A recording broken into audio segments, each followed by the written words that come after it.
வணக்கம். நான் கௌதமி ஆறுமுகம். காவிய தலைவன், நூற்றாண்டு நாயகன், முத்தமிழ் அறிஞர் ஐயா கலைஞர் அவர்களுடைய நூற்றாண்டு நினைவு விழாவை நாம இன்னைக்கு கடைபிடிச்சிட்டு இருக்கோம். முத்தமிழ் அறிஞர் நம்மோடு இல்லை என்றால் கூட இன்னும் 100 வருடங்களுக்கு அவர் பெயரை தவிர்த்து விட்டு இங்கு அரசியலே பண்ண முடியாது. அவர் செய்த சாதனை பட்டியல்கள் கொஞ்சம் நஞ்சம் அல்ல. பெரியார் சமத்துவபுரம், குடிசை மாற்று வாரியம், தமிழ் வளர்ச்சி அமைச்சகம், அது மட்டும் இல்லாம நில உச்சவரம்பு சட்டத்தையும் நம்முடைய முத்தமிழ் அறிஞர் தான் கொண்டு வந்தாங்க.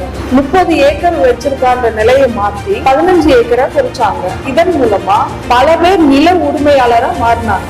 கன்னியாகுமரியில திருவள்ளூருக்கு செலவச்சதும் முத்தமிழ் அறிஞர் தான். சத்துணவுல வாரத்துல 3 முட்டை கொடுத்ததும் முத்தமிழ் அறிஞர் தான்.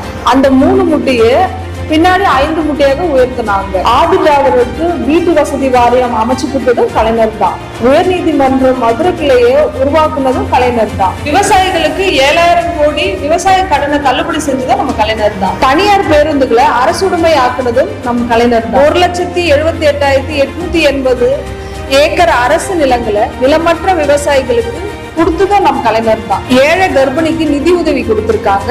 குறிப்பா பெண்களுக்கு சொத்துரிமை கொடுத்ததும் கலைஞர் தான். டாக்டர் அம்பேத்கர் அவர்கள் எவ்வளவு போராடியும் பெண்களுக்கு சொத்துரிமை வழங்கி கொடுக்கணும்னு நாடாளுமன்றத்துல சட்டம் கொண்டு வந்தாங்க.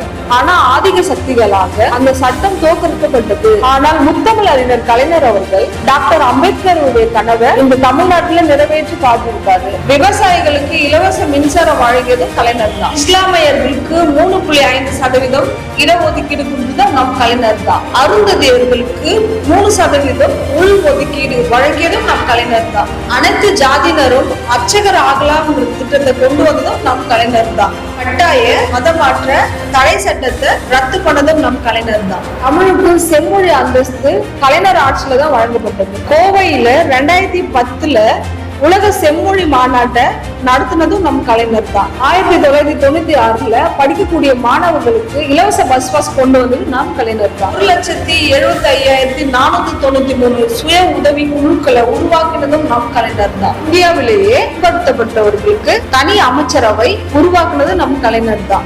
2010 17 மெடிக்கல் காலேஜும் 33 நர்சிங் காலேஜும் உருவாக்குனது நம் கலைஞர் தான். 1966 ஒரு சட்டக்கல்லூரி தான் இருந்துச்சு. 2010 8 சட்டக்கல்லூரியை உருவாக்குனது நம் கலைஞர் தான். 1966 9 ஆசிரியர் பயிற்சி கல்லூரி தான் இருந்துச்சு. 2010 645 உயர்ந்துள்ளது. அதுவும் கலைஞர் ஆட்சியில தான் நடத்துது. தமிழ்நாடு முழுக்க உழவர் சந்தையை உருவாக்குனது நம் கலைஞர் தான். MBCக்கு 20% இடஒதுக்கீடு வழங்கியதும் நம் கலைஞர் தான். 2009 முதலமைச்சர் மருத்துவ காப்பீடு திட்டத்தை கொண்டு வந்து நம் கலைஞர் தான்.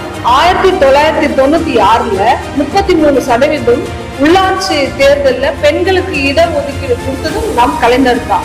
2007 இலவச கேஸ் அடுப்பு கொடுத்ததும் நம் கலைஞர் தான். இது மட்டும் இல்லைங்க, இது போன்ற எண்ணற்ற திட்டங்களை இந்த மக்களுக்காக கலைஞர் செய்திருக்கார். இன்று அவர் நம்மோடு இல்லை, ஆனா அவர் கொண்டு வந்த திட்டங்கள் இன்னும் 1000 ஆண்டுகள் பேசப்படும். அவர் காட்டிய வழியில் நாம் இணைந்து பயணிப்போம்.